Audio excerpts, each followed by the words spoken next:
요한계시록을 읽을 때 가장 많이 아마도 우리 믿는 신자들을 이렇게 저렇게 현혹하는 그런 단어들이 있습니다. 뭐 아마 잘 아시는 대로 아마겟돈 전쟁이라든지 적그리스도라든지 짐승의 표, 바벨론, 음녀, 마지막 심판 이런 일들입니다.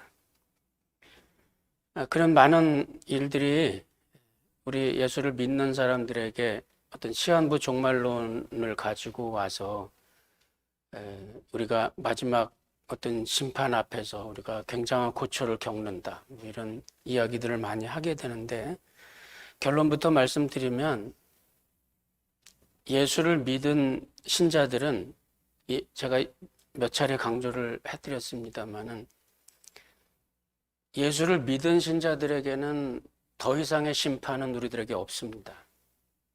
거기에 대해서는 혼동할 필요가 없고, 또 그 어떤 환경이든 간에 구원을 받거나 또 구원을 잃어버리거나, 이것의 근거가 우리 예수를 믿는 사람들의 행위에 근거를 하고 있다, 이렇게 어떤 식으로든 그런 말들을 늘어놓기 시작하면 그거는 일단 이단성이 있는 교리다, 이렇게 생각을 하시면 됩니다. 구원은 믿음으로 받는 것이지, 그리고 행위는 그 가운데 자리 잡지 않습니다. 성경의 많은 부분에, 많은 곳에서 우리를 구원하신데 우리의 행한 바 의로운 행위로 말미암지 않고 오직 그의 중생의 씻음과 성령의 거룩케 하심으로 우리를 구원하신다고 말씀을 하셨기 때문에, 예수를 믿는 신자가 어떤 환경에서든 어떤 행위로든 우리가 하나님의 구원을 우리가 잃어버리지 않습니다. 그러니까 시한부 종말론에서 이야기하는 수만 가지의 해석들은 일단은 요한계시록, 그러니까 성경의 재료를 사용해서 이단적인 교리들이 들어와 있다, 이렇게 생각을 하시면 됩니다. 그러니까 그 베이직은 기독교가 아니고 기독교의 교리도 아닙니다. 그것을 일단 전제로 시작을 하시고, 그리고 이 묵시록이나 구약성경의 에스겔이나 다니엘, 또는 신약성경의 요한계시록, 이런 내용들을 그런 베이직을 가지고 대하시면 크게 벗어나지 않게 될 겁니다. 오늘은 신약성경 요한계시록의 그 틀을 이루고 있는 몇 가지 주제들, 제가 7가지 주제를 말씀드렸었는데, 오늘은 그 중에서 사단에 관한, 또 바벨론에 관한 뭐 그런 여러 가지 다양한 부정적인 단어들, 앞에 제가 열거해 드렸던 그런 것들을 다 한꺼번에 생각을 해서 한꺼번에 모아서 큰 성 바벨론, 오늘 18장에서는 큰 성 바벨론의 최후에 대해서 이야기를 하고 있는데, 큰 성 바벨론은 16장부터 시작됩니다. 16장부터 시작돼서 17장과 18장은 그 바벨론 성의 멸망에 대한 그런 주제들을 다루고 있는데, 여기서 우리가 기억해야 될 것은 성경에서 바벨론이라고 말할 때 사도 베드로도 역시 마찬가지였어요. 베드로후서 마지막에 보면 사도 베드로 스스로가 바벨론에 있는 교회가 너희에게 문안한다, 이렇게 얘기를 했거든요. 그러니까 그 당시에 초대교회 성도들에게 있어서 바벨론이라는 단어가 함축하고 있는 의미는 로마였습니다. 로마에 있는 교회, 이렇게 얘기할 때 바벨론에 있는 교회, 이렇게 표현을 했습니다. 여기 사도 요한이 기록한 요한계시록에서도 바벨론이라는 단어는 당시로 볼 때는 로마 정부를 이야기합니다. 그러니까 그 바벨론을 가지고 현대적으로 해석을 해서 어떤 정부니, 또 뭐 세계 단일 정부니, 이런 음모론들을 가지고 현혹을 하는데, 그런 것은 성경의 내용과는 관계가 없는 내용들입니다. 오늘 그 성 바벨론이 멸망을 맞이하는 그 환상에 대해서 사도 요한이 기록을 하고 있는데, 그 사도 요한의 그 기록의 근본적인 메시지의 의미는 성 바벨론이라고 하는 거대한 힘이 지금 신자들을 완전히 압제하고 있거든요. 아주 그냥 처참하게 거기서 핍박과 어려움들을 겪고 있는데, 지난주 말씀드린 대로 하나님의 보좌에서 심판이 이루어질 때는, 하나님의 보좌가 일어설 때는 이 세상에 있는 그 모든 권력들은 그 어떤 것도 하나님의 보좌 앞에서는 모두 다 힘을 잃고 빛을 잃게 됩니다. 오늘 큰 성 바벨론이라고 말할 때 우리가 두 가지를 이해해야 되는데, 한 가지는 그 바벨론이라고 하는 사단의 세력, 이 사단의 세력이 의미하는 것이 과연 무엇인가?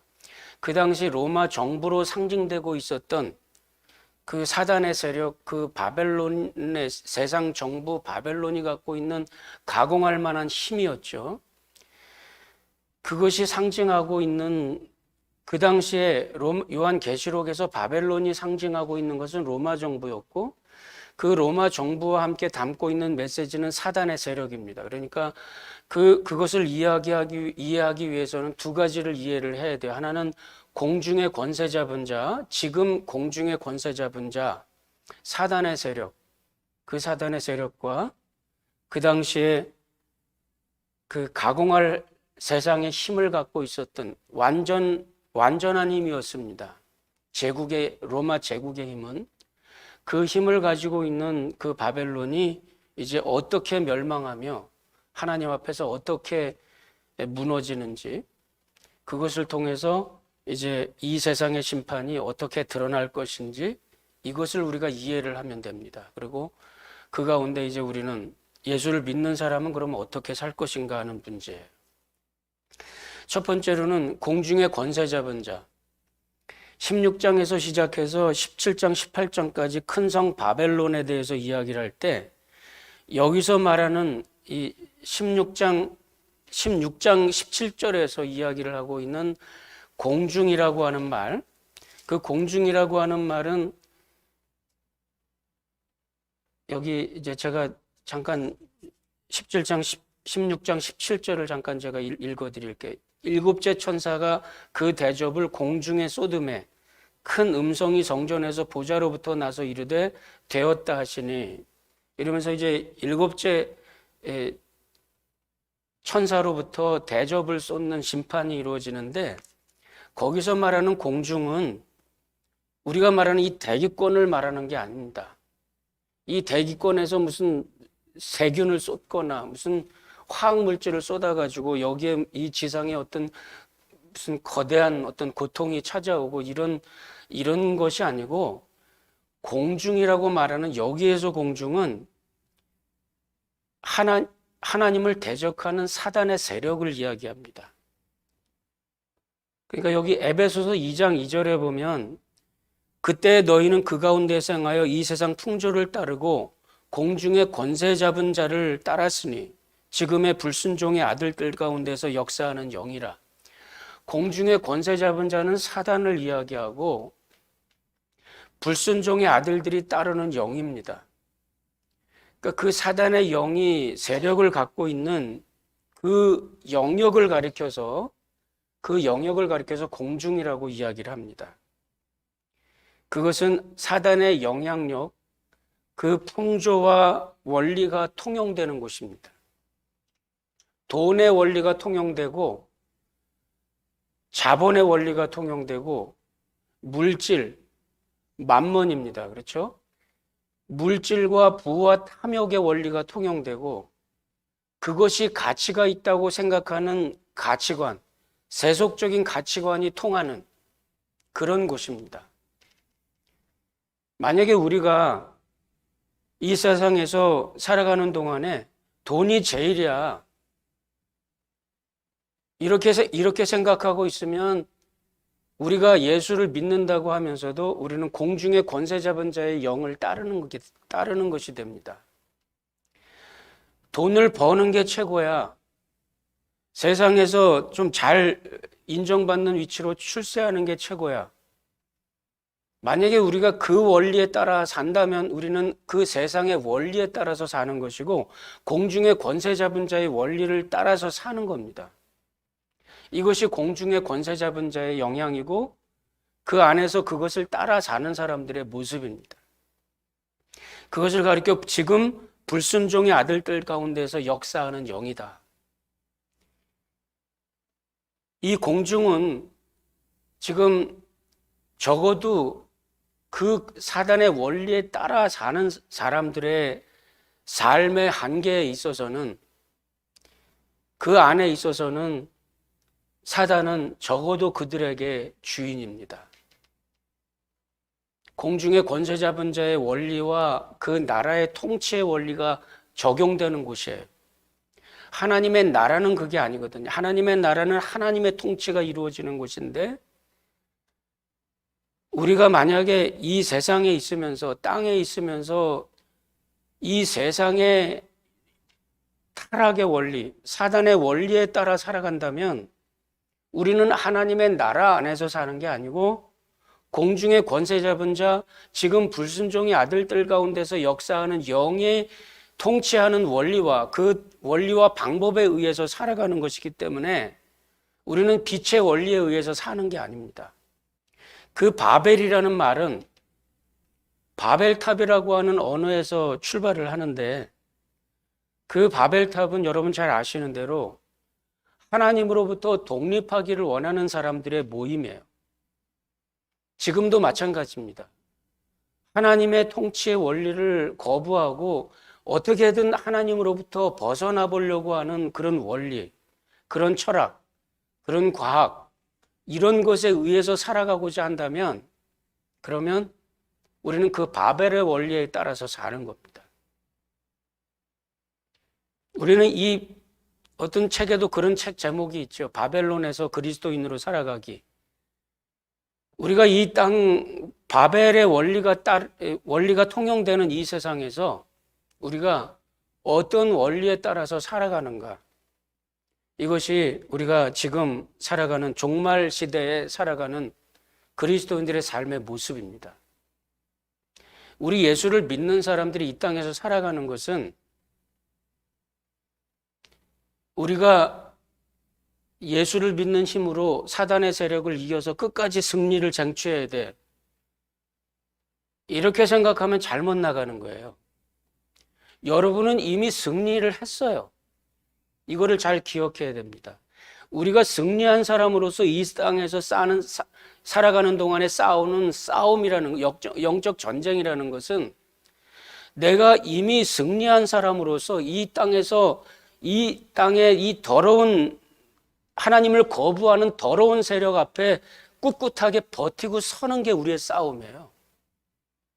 우리가 끝까지 여기서 이겨가지고 천국문에 도달해야 돼. 이게 아니에요. 우리는 이미 천국 시민으로 천국에 있는 모습으로 우리의 육체는 이 땅에 있지만 동시에 우리는 천국에 있어요. 우리는 이미 승리한 사람의 모습으로 사단의 세력이 아직도 남은 잔존하고 있는 사단의 세력이 아직도 맹위를 떨치고 있는 이 세상에서 거대한 물살 앞에 죽은 고기들이 떠내려가고 있는데 거기서 살아있는 고기는 끝까지 올라가는 거예요. 이것이 우리 그리스도인들의 모습일 뿐이에요. 그러니까 우리가 뭔가 노력해가지고 남아있는 승리를 쟁취하는 게 아니라 우리는 이미 그 승리 속에 있는 모습으로 심판을 이미 지나온 이 모습으로 이 땅에서 이 바벨론에서 우리는 사는 겁니다.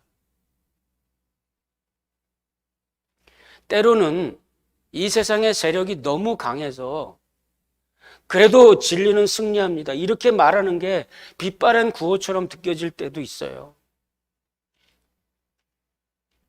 예수님 승천하시고 바로 얼마 안 있어서 며칠 안 돼서 예수님 다시 오실 것 같은 그런 분위기에서 살던 초대교회 성도들, 우리는 이렇게 그냥 이 핍박 속에서 이렇게 처참하게 죽어가는데 예수님은 왜 안 오실까? 지금은 그거 거짓말이야. 2000년 동안 아무 일도 안 생겼어. 그렇게 우리가 말할 수 있습니다. 빛바랜 구호처럼 들릴 수도 있어요. 그러나 사도 베드로의 말씀처럼 주께는 천년이 하루 같고 하루가 천년 같은 거예요. 우리는 너무나 장구한 세월 같지만 하나님 편에서는 수학의 그 원리가 있잖아요. 어떤 거대한 숫자라 그래도 무한대로 나누면 제로가 되잖아요. 하나님 앞에서는 순간이에요. 어떤 과학자들이 이 우주의 역사가 138억 년이다 이야기를 하는데, 네, 그것도 하나님의 무한대의 영원의 관점에서 볼 땐 순간입니다. 그 영적 전쟁의 승패는 이미 판가름 난 거예요. 우리는 그 승리 가운데에 마지막 부는 바람을 견디고 있다, 이렇게 생각을 하시면 되는 겁니다. 그 바람 앞에 때로는 휘청거리기도 하고 때로는 넘어질 것 같기도 하고, 그러니까 주일날 모여서 예배를 드리면서 다시 한번 확인하고 하나님의 은혜를 다시 한번 되뇌이고, 그리고 이 세상을 향해서 힘차게 또 나가는 겁니다. 빛바랜 구호라고 조롱하는 그 사람들을 향해서 그렇습니다. 그 빛바랜 구호를 우리는 또 외치는 거예요. 진리는 끝까지 승리할 겁니다. 우리는 그 믿음을 가지고 그걸 갖고 사는 거죠. 이것이 바벨론에서 살아가는 그리스도인들의 삶의 모습인 겁니다. 공중의 권세 잡은 자,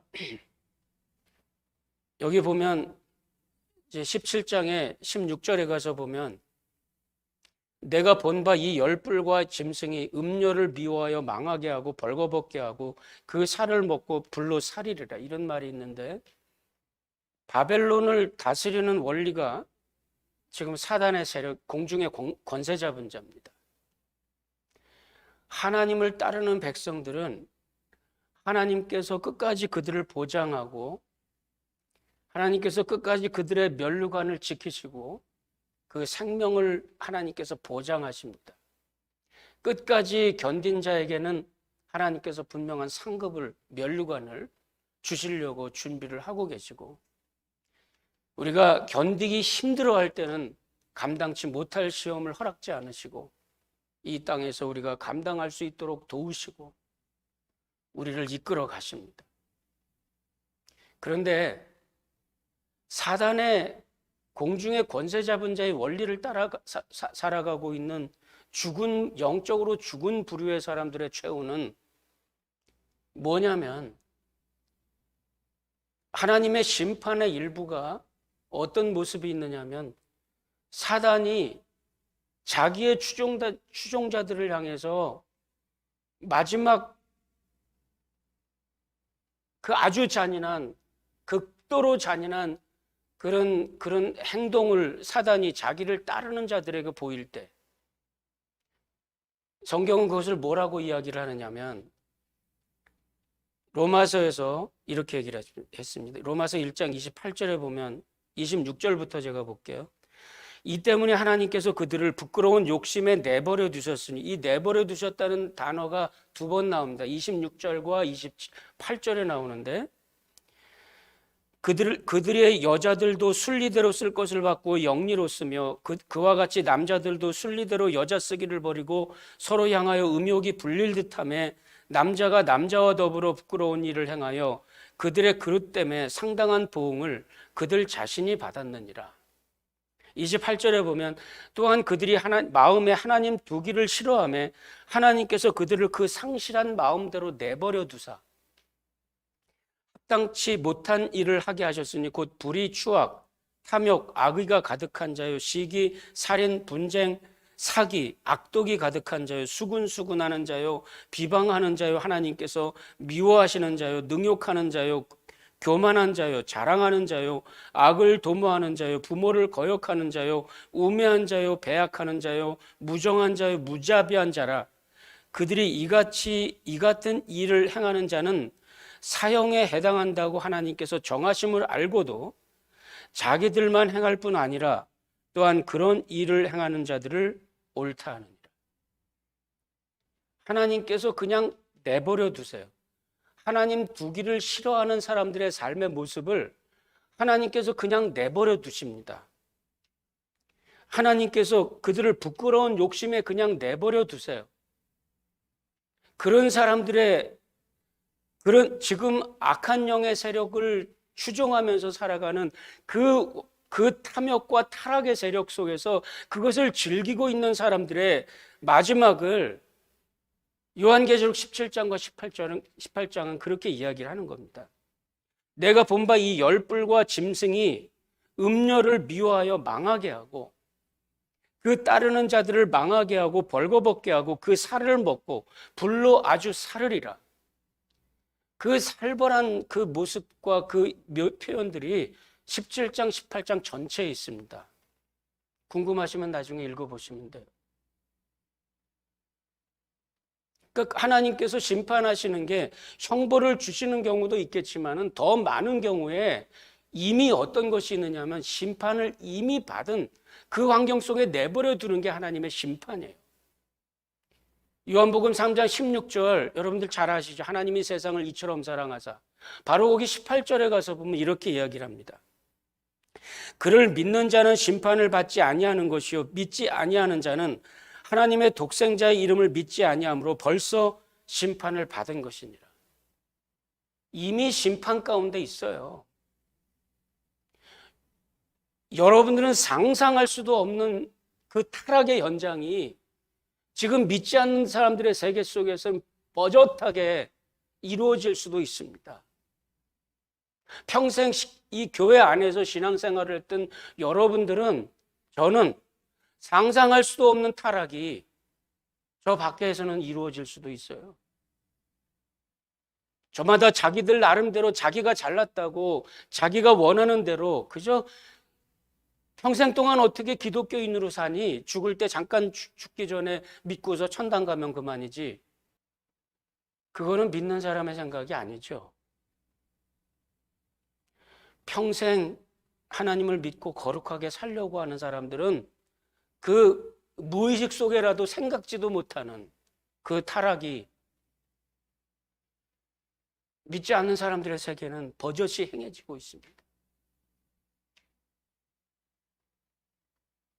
어떤 사람이 그런 말을 하는 거 들었어요. 세상에 지금의 부자라고 말하는 사람 100사람을 만나보고 인터뷰를 하고 책을 썼어요. 하는 말이 세계의 부자 100사람을 만나봤는데 다 훌륭한 게 아니더라. 그들 중에는 본성이 갑질을 하는 사람도 있고 처음부터 끝까지 욕설이 떠나지 않는 사람이 있고 온통 머릿속에 돈으로만 꽉 차 있는 사람의 삶이 어떤 것인지 그것이 얼마나 살벌한지도 깨달았다. 저와 여러분은 감히 상상도 할 수 없는 그런 타락의 현장들이 우리 주변에 있을 수도 있습니다. 그거를 하나님은 내버려 두시는 거예요. 그 종말이 어떠할지 요한계시록은 너무나 살벌하게 표현하고 있어요. 그거는 우리 예수를 믿는 사람과 해당되는 게 아닙니다. 우리는 지금 그 속에 있는 건 분명해요. 너무나도 살벌한 그 타락의 물살들 앞에서 우리는 버티고 살아야 돼요. 그게 힘들어요. 때로는 그게 너무 미련해 보이기도 하고 때로는 그게 너무 답답해 보이기도 하고. 그런데 주님께서 지금 초대교회 성도들에게 큰 성 바벨론이 무너졌다고 이야기할 때 그 모습을 보여주시면서 하는 메시지는 그겁니다. 곧 다가올 겁니다. 큰 성 바벨론, 로마의 무너짐이 얼마나 심할지, 그리고 그와 마찬가지로 이 세상의 공중의 권세 잡은 자 사단이 어떻게 무너지는지 곧 여러분들이 보게 될 겁니다. 곧 보게 될 거라고 이야기를 하는 거예요. 이게 큰 성 바벨론이 무너졌도다 선포하는 천사의 메시지에 담긴 그 모습을 보고 있는 사도 요한에게 주는 하나님의 메시지인 겁니다. 그 환경에서 우리는 어떻게 살아갈 것인가? 여기 오늘 마지막 절에 보면 18장 24절 마지막 절에 보면 이런 말씀이 있습니다. 선지자들과 성도들과 및 땅 위에서 죽임을 당한 모든 자의 피가 그 성중에서 발견되었느니라 하시더라. 그 성에 철저하게 무너지는 모습을 보고 그 무너진 폐허 위에서 보니까 성도들의 피가 있어요. 여러분, 그렇습니다. 이 세상의 권력이 모든 것을 휘두르고 가공할 힘을 발휘하는 것처럼 하고 있을 때 성도들은 힘없이 피를 흘립니다. 그래서 내가 이렇게 사는 게 정말 잘 사는 건가, 그런 회의가 마음속에 들을 때도 있을 겁니다.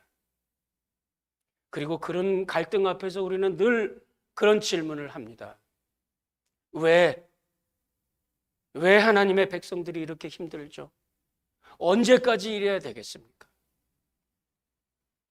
요한계시록 6장 9절부터 10절에 보면 그런 말이 있습니다. 다섯째 인을 떼실 때 내가 보니 하나님의 말씀과 그들이 가진 증거로 말미암아 죽임을 당한 영혼들이 제단 아래에서 큰 소리로 불러 이르되 거룩하고 참되신 대주제여 땅에 거하는 자들을 심판하여 우리의 피를 갚아주지 아니하시기를 어느 때까지 하려 하시나이까? 우리에게 그런 질문이 있습니다. 어느 때까지? 내가 이렇게 죽도록 힘든데 어느 때까지? 내가 이 환경에서 어느 때까지, 언제까지 내가 기도를 해야 되죠? 언제까지 내가 이런 환경에서 복음을 전해야 되죠? 사람들이 웃어요. 내가 이렇게 병이 들어서 아프고 죽을 것 같은데 내가 예수를 믿으면 영생의 복을 받습니다. 이렇게 복음을 전하면 사람들이 웃어요. 조롱해요. 언제까지 이 마음이 우리에게 들어와요? 그렇습니다. 그런 마음이 우리에게 들어옵니다. 언제까지 이래야 되죠? 그러나 시편 23편 5절에 보면 원수의 목전에서 나에게 상을 베푸시고 내 잔을 넘치도록 채우시는 그날이 우리들에겐 반드시 올 겁니다. 우리는 그것을 믿고 꿋꿋하게 이 바벨론에서 하나님의 복음을 전하면서 사는 겁니다. 때론 우리가 기도하는 마음의 확신이 뭔가 기도의 불씨가 점점 식어져 가고 있을 때 히브리서 12장 12절에 보면 연약한 무릎을 굳게 세우고 약한 손을 다시 모으고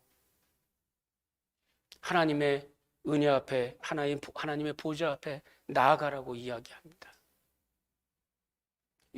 여호수아 1장 8절에 보면 좌로나 우로나 치우치지 말고 오직 여호와의 율법을 즐거워하며 그 율법을 묵상하고 좌로나 우로나 치우치지 말고 말씀이 정하는 대로 믿음을 따라 걸으라. 이것이 큰 성 바벨론에 무너지는 그 철저한 현장을 보여주면서